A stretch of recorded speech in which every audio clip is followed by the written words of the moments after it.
यहां पर मैं ये कहना चाहूंगा, नॉलेज, ज्ञान हम में से हर व्यक्ति को है। ज्ञान को हम कर्म में उतारना भी जानते हैं, हम उसको एक्शन में भी बदलना जानते हैं, यह भी हमें अच्छे से ज्ञान होता है। नॉलेज, ज्ञान। स्वागत है सस्मिता का। प्रणाम गुरुजी। प्रणाम। नॉलेज, ज्ञान हमें सबको पता है। हमें पता है कि भोजन हमारे शरीर के लिए अच्छा है। हमें पता है कि नींद से हमारा कफ शमित होगा। स्वागत है संजीव परिवार का। हमें पता है कि मालिश से हमारा वात संबंधी रोग ठीक होंगे। हमें पता है इस बात का, सीखा हमने भी कुछ दिनों पहले ही सुना। हमें पता है कि अगर हम उपवास करते हैं, व्रत रखते हैं, तो उससे हमारा पित्त शांत होगा। हमें पता है कि अब अगर वमन करते हैं, उल्टी करते हैं, कभी बीच बीच में अंगुल डाल करके सवेरे सवेरे पीला पित्त निकालते हैं, तो इससे हमारा पित्त शांत होगा, गैस एंड एसिडिटी, कब्ज में लाभ मिलेगा। यह हमें पता है। हमें पता है कि 10-12 गिलास पानी रोज पीना चाहिए, जिससे हमारा पेट ठीक रहेगा। हमें पता है कि हम अपने वात, पित्त और कफ की प्रकृति के अनुसार हमें भोजन करना चाहिए, यह हमें पता है। कफ वाले को क्या नहीं खाना चाहिए, पित्त वाले को क्या नहीं खाना चाहिए, वात वाले को क्या नहीं खाना चाहिए, क्या खाना चाहिए, यह हमें कुछ कुछ पता है। हमारे दादा नानी ने हमें बताया। लेकिन अब सवाल आता है, अब करते जाओ कपालभाति। अब सवाल ये आया कि हमें पता तो है, लेकिन क्या हम उसको व्यवहार में लाते हैं? क्या हम इसको व्यवहार में लाते हैं? जो हमें पता है, जो हमें पता है, क्या हम उसको व्यवहार में लाते हैं? सबसे बड़ी परेशानी यही कि हम में से ज्यादा लोग कर्म भी करते, केवल कर्म करते रहते हैं, काम करते रहते हैं, काम करते, 24 घंटे काम कर रहे हैं। 24 घंटे काम करें, 24 घंटे अच्छी अच्छी बातों को सुन रहे हैं, पढ़ रहे हैं, देख रहे हैं, सुन रहे हैं, समझ रहे हैं। लेकिन हम में से किसको पता है कि इन दोनों चीजों के साथ वो जो एटीट्यूड है, जिसको हम अभिरुचि कहते हैं, या उसको मैं ट्रांसलेशन ऐसे कर रहा हूं, व्यवहार कहते हैं, उसको हम में से कितने लोग अपनाते हैं? बहुत बड़ा विषय सामने आ रहा है आपके। We are thankful to God. हम परमात्मा के धन्यवादी हैं कि हमारे पास ऐसा विषय आ रहा है। बहुत सुंदर विषय है। तो व्यवहार यह है कि हम कहते हैं कि भोजन 32 दांत है, 32 बार निवाले को चबाना चाहिए, भोजन के बीच में पानी नहीं पीना चाहिए, भोजन के तुरंत बाद पानी नहीं पीना चाहिए, भोजनांते विषमवारी, अगर बीच में पीना भी हो तो छोटा छोटा घूंट पीना चाहिए। यह हमें पता है। लेकिन हमारी आदत बन गई है पानी पीने की, तो हम पानी पीते हैं भोजन के तुरंत बाद। हमारी आदत बन गई बीच बीच में घड़क घड़क खूब पानी पीने की, तो हम पीते हैं पानी। हमारी आदत बन गई बीच में काम में इतने व्यस्त हो जाना है कि 2-3 गिलास से ज्यादा हम दिन भर पानी नहीं पीता, तो हमारे शरीर में पानी की कमी हो जाती है, गैस एंड एसिडिटी, कब्ज होने लग जाती है।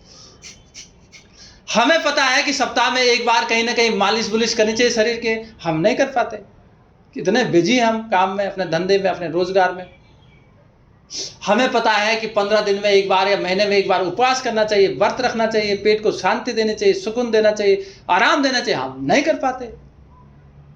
और हमें पता है कि समय पर हमें सोना है, समय पर हमें जगना है, हमें पता है, लेकिन हम समय पर नहीं सो पाते, नहीं जग पाते, क्योंकि हमारी सारी चीजें अस्त व्यस्त हैं। हम समय पर सो इसलिए नहीं पाते कि हमारी सारी चीजें सही तरीके से मैनेज नहीं। तो व्यवहार कुशल, व्यवहार में उतारना। आप अपने बच्चों को बहुत सारी शिक्षा देते रहते हैं, बेटा तू ऐसा क्यों करता है, तू वैसा क्यों करता है, तू मेरी बात क्यों नहीं सुनता। वो देखता है कि पिताजी बोल रहे हैं ऐसा करो वैसा करो, पिताजी कह रहे हैं बेटा ये बीड़ी पीना अच्छी बात नहीं है, गुटखा खाना अच्छी बात नहीं है, नशा करना अच्छी बात नहीं है, शराब पीना अच्छी बात नहीं, लेकिन पिताजी खूब बोतलों को हड़क जाते हैं, पिड़क जाते हैं। कैसे बच्चा समझेगा? व्यवहार भानु, आप किस तरह से बोलते हो ये आपके व्यवहार से पता चलता है।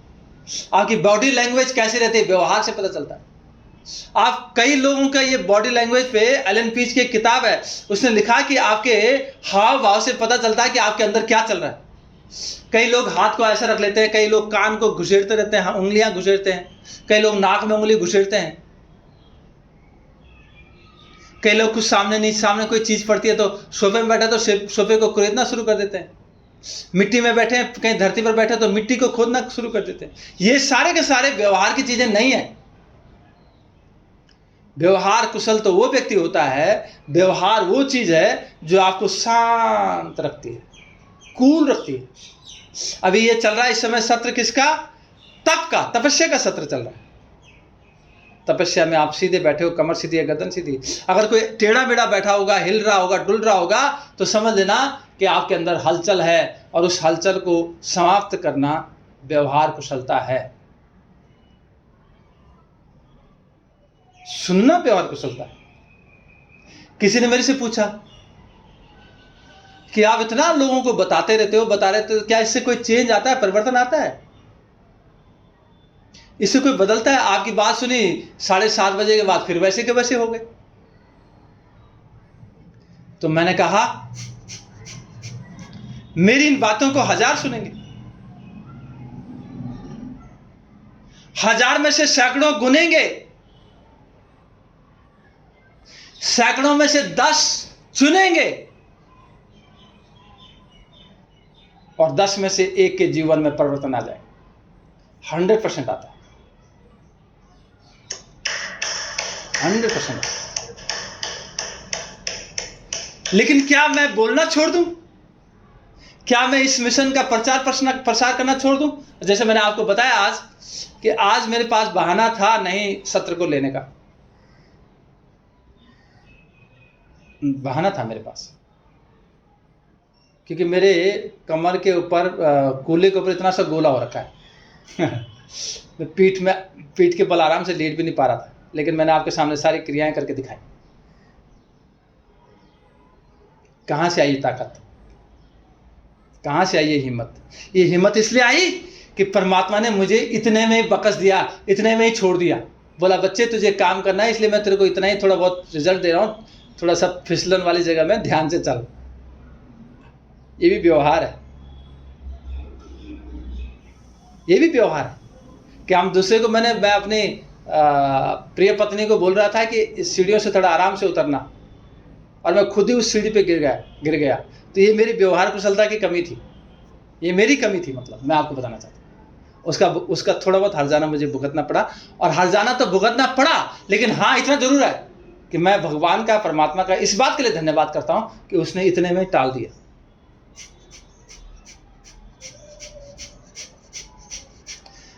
एक और बात,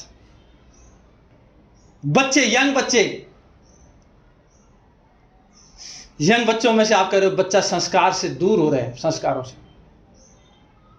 मुझे याद है कि हम जब बच्चे थे, हमें सिखाया गया कि सवेरे उठते ही सबसे पहले तो परमात्मा को नमन करो, दोनों हाथ जोड़ करके ऐसे कि हे परमपिता परमात्मा, तूने आज एक दिन और दे दिया मुझे, तेरी वजह से मेरे आंतें, दांत, कमर, पूरा का पूरा शरीर काम कर रहा है, तेरा धन्यवाद। उसके बाद उस धरती माँ को नमन करो जिसकी मिट्टी से, अन्न से आप, वनस्पतियों से आप पोषित हो रहे हो। और तीसरे नंबर पे आपके घर में जो भी बुजुर्ग हो, बड़ा से बड़ा जो भी है, अगर पिताजी हैं तो पिताजी, दादा हैं तो दादाजी, दादा दादी का आशीर्वाद प्राप्त करो। जब आप सवेरे यंग बच्चे सवेरे अपने दादा दादी, माता पिता का पैर छू करके उनका आशीर्वाद प्राप्त करते हैं, तो मैं आपको यकीन के साथ कहता हूं, जो अशुभ होने वाला होगा ना, कुछ भी टेढ़ा मेढ़ा होने वाला होगा, कुछ भी वो नहीं होगा। आशीर्वाद में इतनी ताकत है, इतनी ताकत है ब्लेसिंग में, क्योंकि आशीर्वाद का संबंध परमात्मा से है। आशीर्वाद का संबंध उस जनरेटर, ऑपरेटर और डिस्ट्रॉयर से, गॉड से है। यह है व्यवहार भानु। एक बार एक सभा हो रही थी। सभा में लोग अलग अलग तरीके से बैठते हैं। एक बंदे ने, एक यंग लड़के ने, जो वहां पर महर्षि बोल रहे थे, अपने पैरों को उनकी तरफ कर दिया।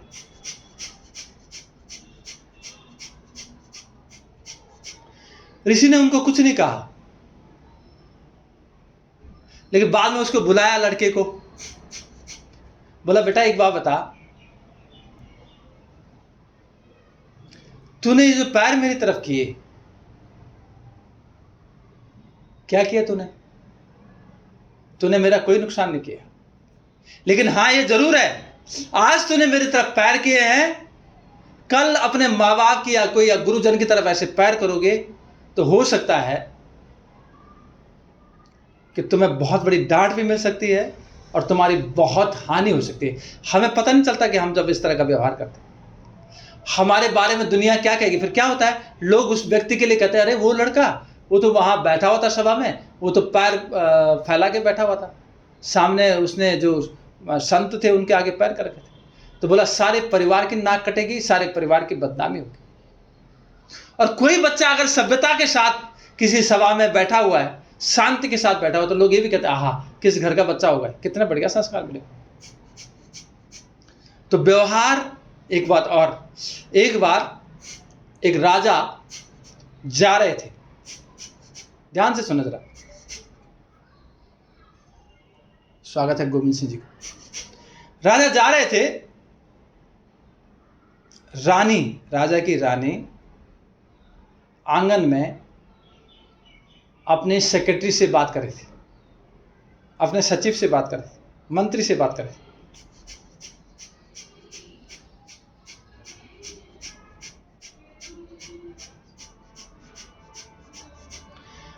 राजा वहां पर गया, दोनों के बीच में चला गया। तो रानी ने डांट दिया, बस जाओ यहां से। और डांटा तो राजा को बहुत बुरा लगा। राजा को समझ में नहीं आया कि किस बात पे डांट दिया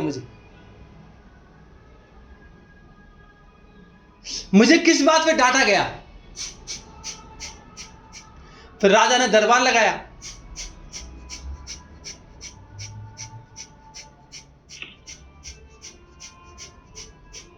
और दरबार में जो आ रहा था उसको बोला, मूर्ख बैठ। तो सारे दरबारी बेचारे आए बैठे, एक आया वो बैठा, क्योंकि राजा था, कोई कुछ बोल नहीं सकता था। मूर्ख बैठो।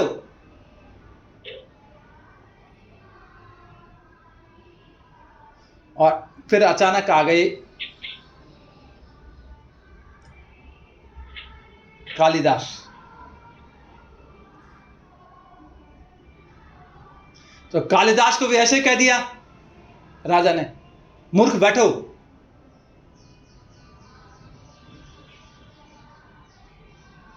बाकी सब लोगों ने सहन कर लिया।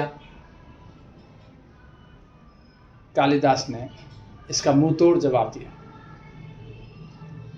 कालिदास ने कहा कि हे राजन,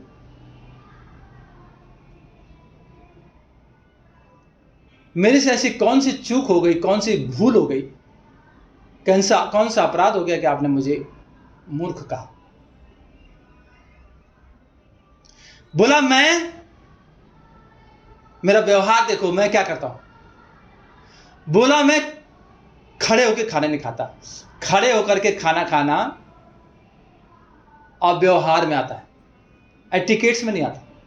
हालांकि आजकल हमारा दुर्भाग्य है कि ज्यादातर खड़े होकर लोग खाना खाते हैं। पुराने जमाने में बैठ करके अच्छे से आराम से पालती मार करके खाना खाते थे। तो बोला, ये भी मैं नहीं करता, फिर मैं कैसे मूर्ख। फिर दूसरा बोला कि मैं किसी की वस्तु पर कोई बुरी दृष्टि भी नहीं रखता, तो फिर मैं किस तरह से मूर्ख हूं। मैं सभा पर, जहां सभा में मेरा जो उचित स्थान होता है वहां पे बैठता हूं, ये भी मैं मूर्खता नहीं करता। तो आपने किस बात में मेरे को मूर्ख कहा?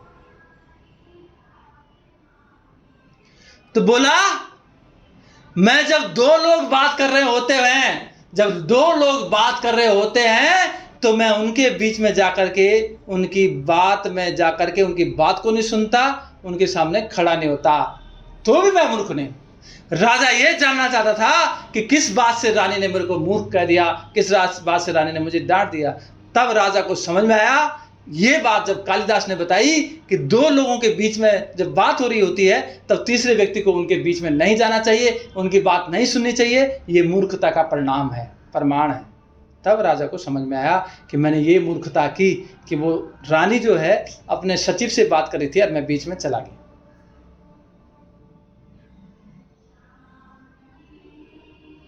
व्यवहार इतनी बड़ी चीज है, व्यवहार को जानो। और ये उत्कर्ष का ये जो मिशन है, इन छोटी छोटी चीजों को हमेशा हाईलाइट करता रहे, हर क्षण हर पल हाईलाइट करता रहे, और आपको इसका पूरा का पूरा लाभ मिले। तो आओ आप क्रिया को रोको।